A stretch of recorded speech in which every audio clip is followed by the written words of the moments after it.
You're speaking English, and suddenly, your brain goes blank. You freeze. You don't know what to say next, Yeah, every time. and the conversation dies. That's the worst. Here's the problem. You think fluency is about speaking, but it's not. Fluent speakers don't just speak, they know how to keep the conversation going. This is exactly my problem. I can answer questions, but only very basic ones. But I don't know how to continue the conversation. Like I answer and then my mind just stops. so what happens next? It gets awkward. There's silence and I don't know what to say. Let's simulate a real situation. Hey, Kenny, how was your weekend? It was good. And then? Nothing. I just wait. Exactly. That's where the conversation dies. Yeah, that's me every time. And here's the problem. It's not your vocabulary, it's not your grammar. It's that you don't know how to keep the conversation moving. So I'm not really communicating. You're just answering.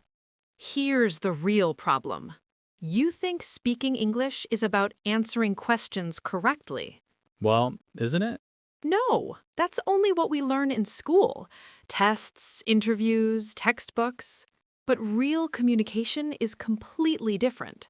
Real communication is react, add, continue. Wait, what does that mean? Let's go back to your example. How was your weekend? It was good. That's step one, answer. But native speakers don't stop there. They react. It was good, pretty relaxing. They add something. I went out with friends. And then they continue. How about you? Oh, so they keep the conversation alive. Exactly. They don't wait. They build momentum in the conversation. So I've only been doing step one this whole time? Yes, and that's why conversations feel short and awkward. If you want to sound fluent, you don't just answer, you keep the conversation going. Here's the real secret. Fluent speakers don't just answer. They always do one more thing.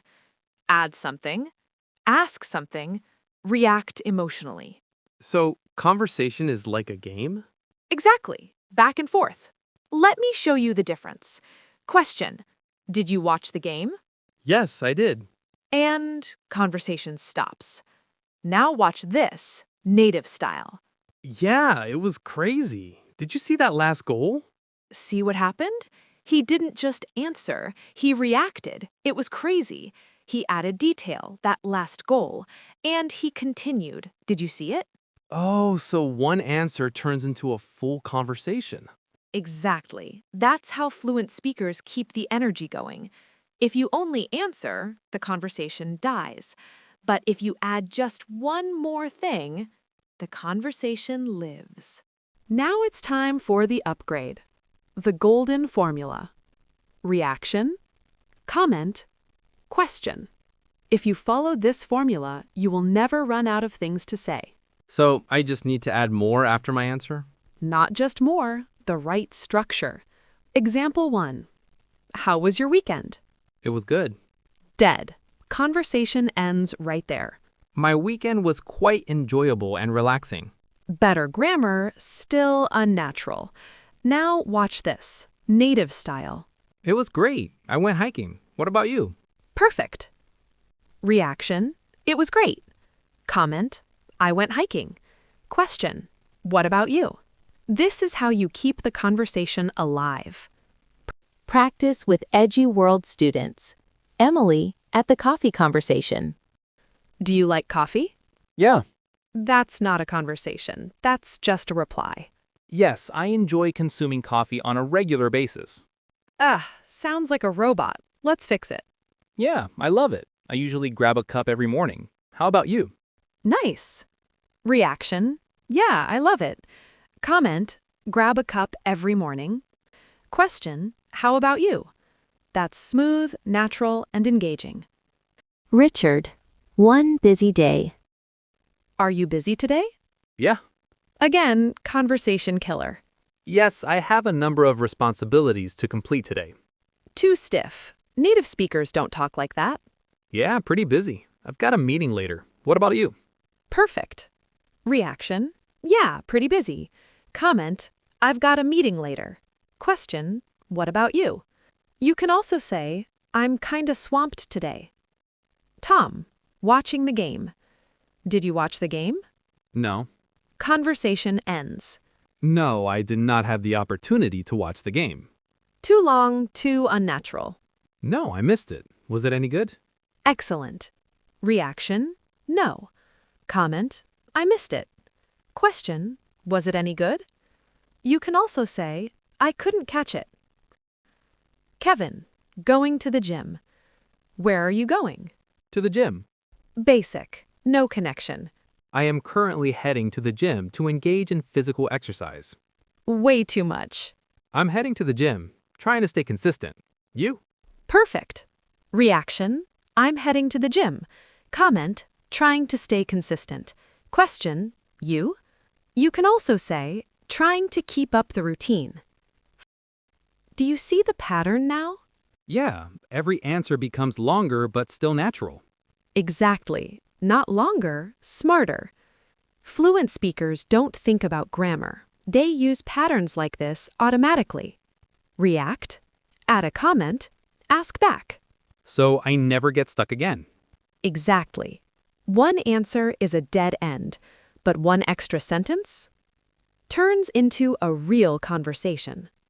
Real-life conversation situations practice. At work. How's work? Busy. Too short. Conversation stops immediately. I am currently experiencing a high workload with multiple deadlines approaching. Too formal, not how people talk. Pretty busy. Got a bunch of deadlines coming up. How about you? Perfect. Native upgrade. Phrasal verb, coming up. Expression, a bunch of. Talk to friends. What are you doing tonight? Nothing. Too short, dead end. I do not have any specific plans for this evening. Too stiff, too academic. Not much. Just chilling at home. You? Nice. Expression, chilling. At the coffee shop. Do you come here often? Yes. Too short, no connection. Yes, I frequently visit this establishment due to its high-quality beverages. Too much. Yeah, I like this place. The coffee's great. What do you usually get? Perfect flow. First time here? Yes. Too short, flat response. Yes, this is my first visit to this location, and I find it quite appealing. Too academic, still unnatural. Yeah, first time here. I'm really liking it so far. Have you been here before? Great energy. Expression, so far. At the coffee shop. How do you know the host? Work. Too short, too dry. We are colleagues in the same organization. Too academic, sounds like a job interview. We work together. He's a great guy. How about you? Perfect, native upgrade. At the gym. How often do you work out? 3 times. Too short, incomplete. I engage in physical exercise approximately 3 times per week. Too formal. About 3 times a week, trying to stay consistent. You? Nice, native upgrade. Expression, stay consistent. Chatting online. What are you watching? A series. Too short, not engaging. I am currently watching a newly released television series. Too academic, still too stiff. A new series. It's really interesting. Have you seen it? Perfect follow-up, native upgrade. At the restaurant. How's your food? Good. Too short, conversation ends. The flavor profile of this dish is quite satisfying. Too academic, too fancy. It's really good. The flavor's amazing. What did you order? Great, native upgrade. Small talk. Nice weather today. Yes. Flat, too short. Indeed, the weather conditions today are quite pleasant. Too academic, too formal again. Yeah, finally. It's been raining all week. What are you doing later? Perfect flow, native upgrade. Expression, finally. I have to go. Okay. Cold, too short. Very well. I shall see you at a later time. Too academic, not natural. All right. Take care. Talk to you later. Warm and natural, native upgrade. Asking for help. Can you help me? Yeah, sure. What's up? Native upgrade. I got the job.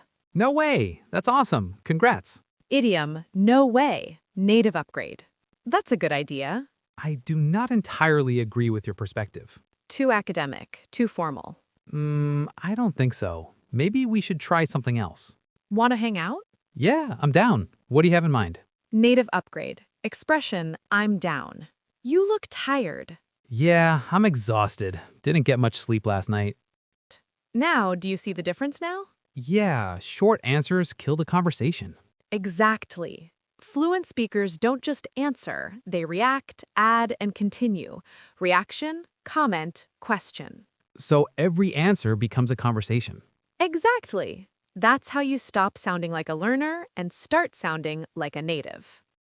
Now, imagine this. You're talking to a native speaker, not in a classroom, not in a test, but in real life. Maybe you're at a coffee shop, or at work, or traveling in a new country. Someone looks at you and asks, "Hey, how was your weekend?" It was great. I went out with friends. We tried this new place downtown. What about you? It was confident, and something amazing happens. There's no silence, no awkward pause, no moment where your brain goes blank. Instead, the conversation keeps going. Yeah, and they respond back naturally. Exactly. They smile, they stay engaged, they keep talking to you. Because now you're not just answering questions, you're building a real conversation. That feels completely different. Before, I was just trying to survive the conversation. Now I feel like I'm actually part of it.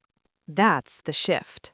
Before, you wait, you think, you translate, and then you stop.